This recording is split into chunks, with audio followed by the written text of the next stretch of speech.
Assalamualaikum warahmatullahi wabarakatuh.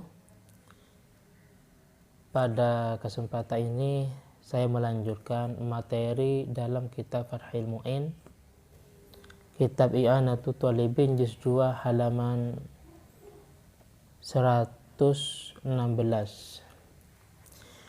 Bismillahirrahmanirrahim. Qala al-mu'allifu rahimahullahu ta'ala wa nafa'ana bi ulumihi ya rabbil alamin. Bismillahirrahmanirrahim. Wa dafnihi fi hufratin tamna'u ba'da tammiha raihatan ay zuhuraha wa sabu'an ay nabashahu laha fayakulul mayyitah. Penjelasannya, termasuk daripada fardu kifayah dalam perawatan jenazah yaitu dafnuhu, yaitu memakamkan mayat di sebuah lubang, fi hufratin, di sebuah lubang. Setelah lubang itu digali bisa menyebabkan, mencegah dari nampaknya bau. Jadi ketika dimasukkan di sebuah lubang, digali dan ditutupi kembali, maka baunya tidak nampak, tidak tercium.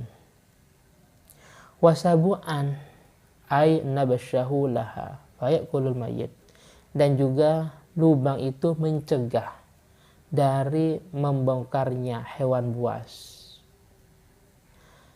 Oleh karena itu fa kharajah bi hufratin, keluar dengan kata-kata hufra atau lubang, yaitu wad'uhu biwajhil ardi, cuman meletakkan mayat itu di atas bumi tanpa dimasukkan ke dalam lubang, meletakkan di atas bumi. Wa yubna alaihi ma yamna'u dainak haitsu lam yata'adzar al-hafru, meletakkan di atas bumi dan dibangun sehingga pembangunan itu bisa mencegah dari nampaknya bau dan juga bisa mencegah dari membongkarnya hewan buas. Ini tidak mencukupi kalau memang haitsu lam yata'adzar al-hafru, kalau memang memungkinkan untuk menggali lubang.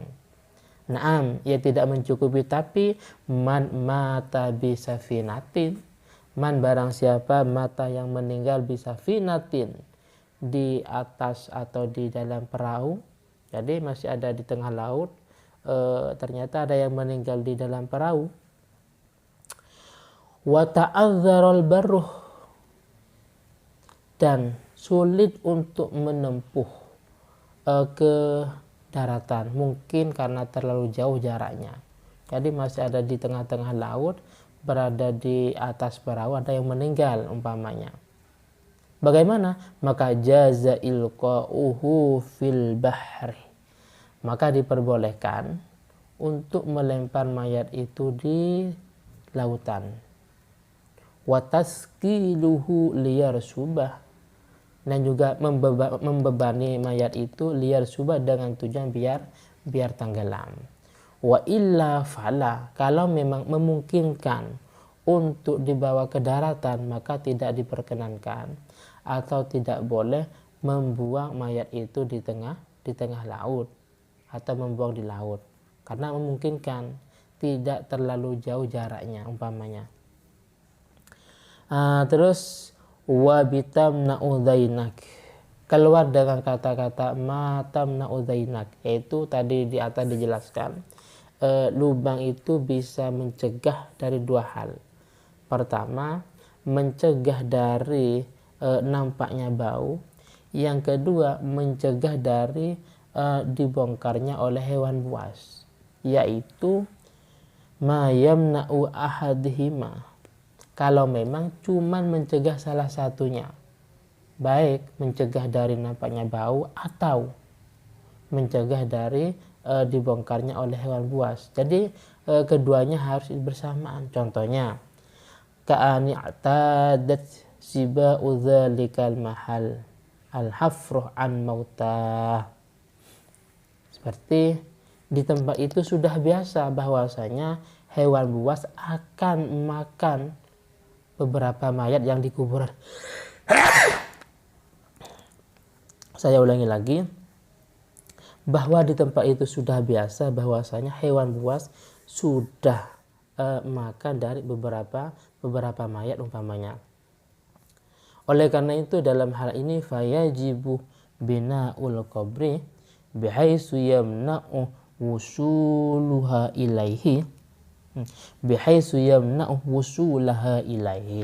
Oleh karena itu kalau memang seperti itu wajib diberi bangunan sekiranya bangunan itu bisa mencegah sampainya hewan buas ke tempat itu.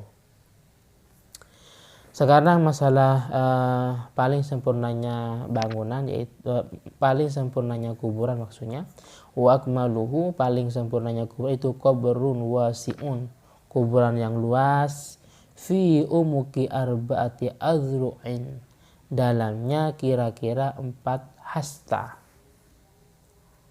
Saya ulangi lagi, untuk masalah dalamnya kira-kira 4 hasta, wa nisfin, dan separuh, 4 hasta dan separuh, bidhiro'il yadi, dengan memakai hasta atau dhiro'-nya tangan. Jadi sampai 4 kali dan separuh. Terus wayajibu, dan hukumnya wajib, ittija'uhu, yaitu membaringkan mayat lil kiblati, sehingga menghadap kiblat. Jadi mayat itu dibaringkan dan posisinya menghadap kiblat. Ini hukumnya wajib. Terus wayundabul ifdo, dan dianjurkan atau hukumnya sunnah yaitu al ifdo, menemukan bi khaddihil aiman, pipinya mayat yang sebelah kanan itu menempel ba'da tarhiyatil kafan. Setelah kain kafannya dibuka, maka pipi yang sebelah kanan itu ditempelkan atau sekiranya sampai ke tanah. Selanjutnya ila nahwi turabin, dengan tujuan apa? Mubalaghatan fil istiqanah wadzullih, dengan tujuan bahwasanya manusia itu benar-benar dalam keadaan hina, sehingga dalam posisi dia meninggal pipi yang sebelah kanan nempel ke tanah. Terus waraf'u ra'sihi binahwi labinatin, dan juga dianjurkan atau hukumnya sunnah mengangkat kepala mayat itu dengan contohnya mungkin ada bantal labinah, bantal tanah umpamanya, maka ini hukumnya sunnah. Mungkin ini yang bisa saya sampaikan pada pertemuan ini, dan jika ada kesalahan atau mungkin kurang puas saya minta maaf. Akhiran summa assalamualaikum warahmatullahi wabarakatuh.